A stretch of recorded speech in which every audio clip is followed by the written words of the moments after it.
Razmnožavanje i uzgajanje biljaka posao je koji zahtjeva pažnju i vrijeme. Kada krenemo sa uzgojem, trudimo se da ispunimo sve uslove koje pojedina biljka zahtjeva. Bilo da se radi o zeljastoj ili drvenastoj biljci, dobro je potaknuti njen razvoj ili ukorijenjavanje sa prirodnim biostimulatorima. Od vrbe, koprive, meda i drugog materijala iz prirode možemo sami napraviti prirodne biostimulatore rasta i potaknuti biljke na razvoj kako bi bile jake i otporne.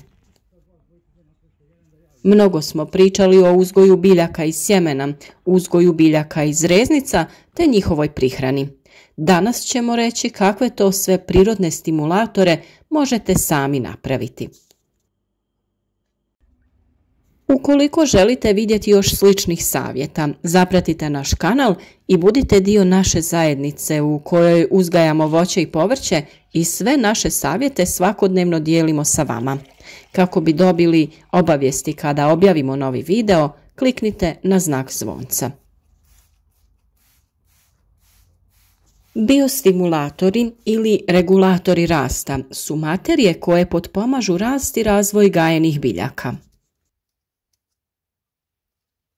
Biljke tretirane biostimulatorima imaju jači i brži porast, bolji imunitet, to jest povećava im se otpornost na bolesti, štetočine i stres izazvan vremenskim neprilikama.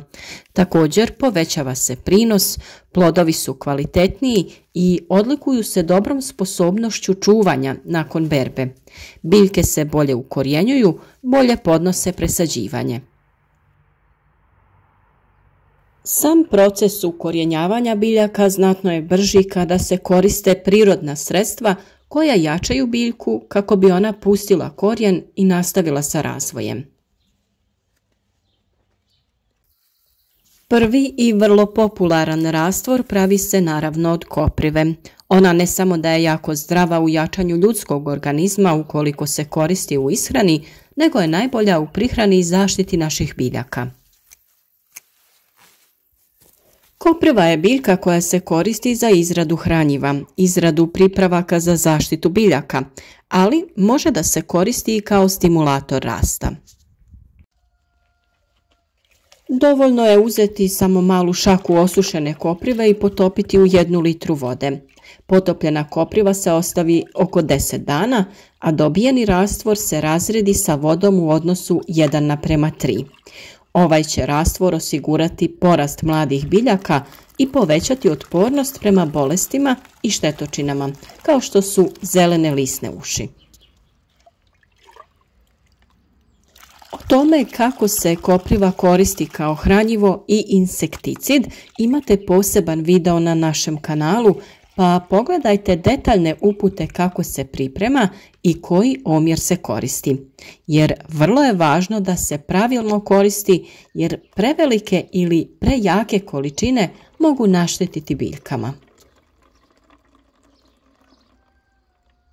Drugi rastvor se priprema od meda. Med je neizostavan u jačanju imuniteta ljudi i sadrži mnogobrojne korisne elemente.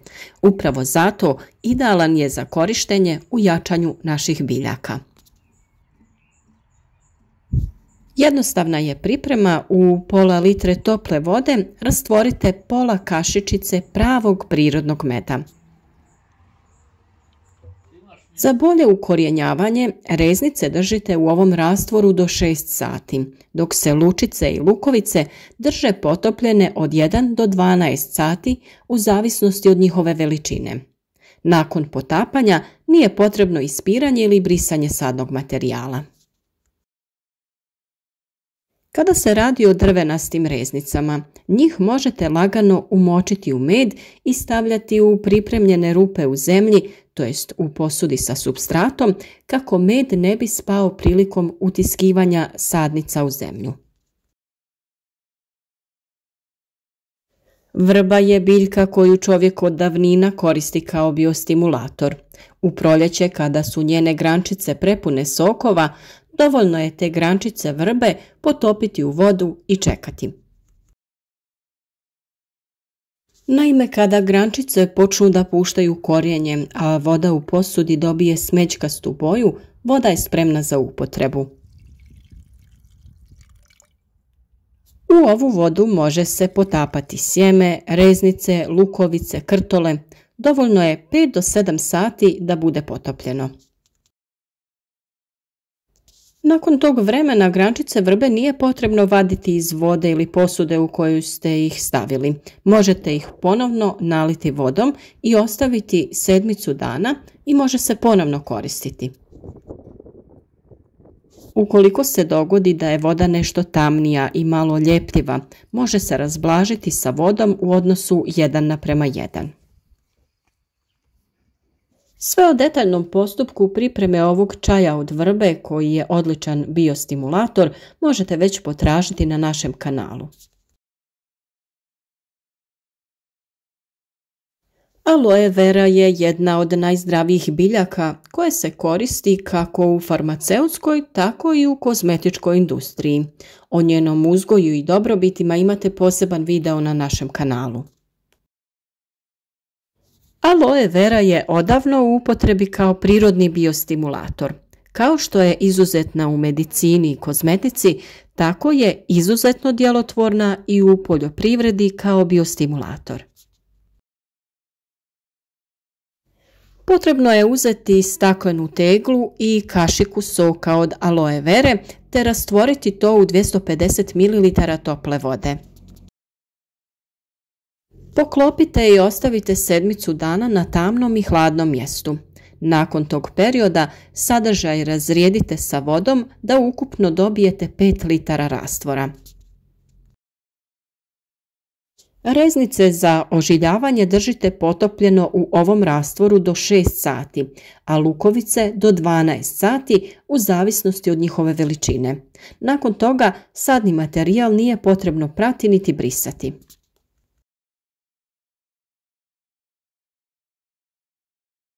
Još jedna korisna biljka kao biostimulator, ovog puta u obliku začina u prahu, jeste cimet. Naime, cimet je mnogo jeftiniji od hemijskog hormona za ukorjenjavanje koji prodaju u velikim trgovinama i jednako je učinkovit. Samo odrežite reznicu, a zatim nanesite cimet u prahu na rez prije nego što ju posadite.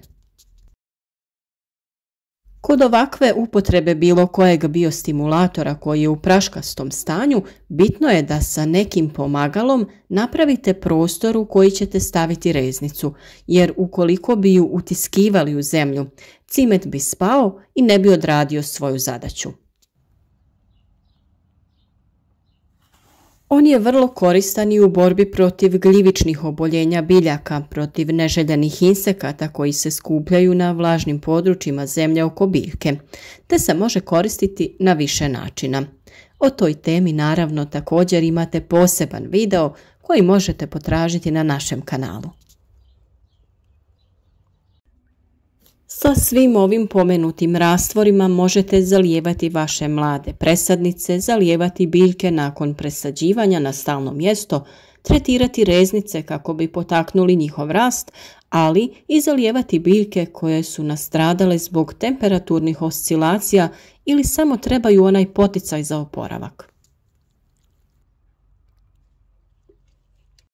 Ukoliko tražite brzo i efikasno rješenje, a nisu vam dostupne ove biljke, tada u trgovinama specijaliziranim za poljoprivredu možete pronaći hormon u prahu koji je namijenjen za ukorjenjavanje biljaka.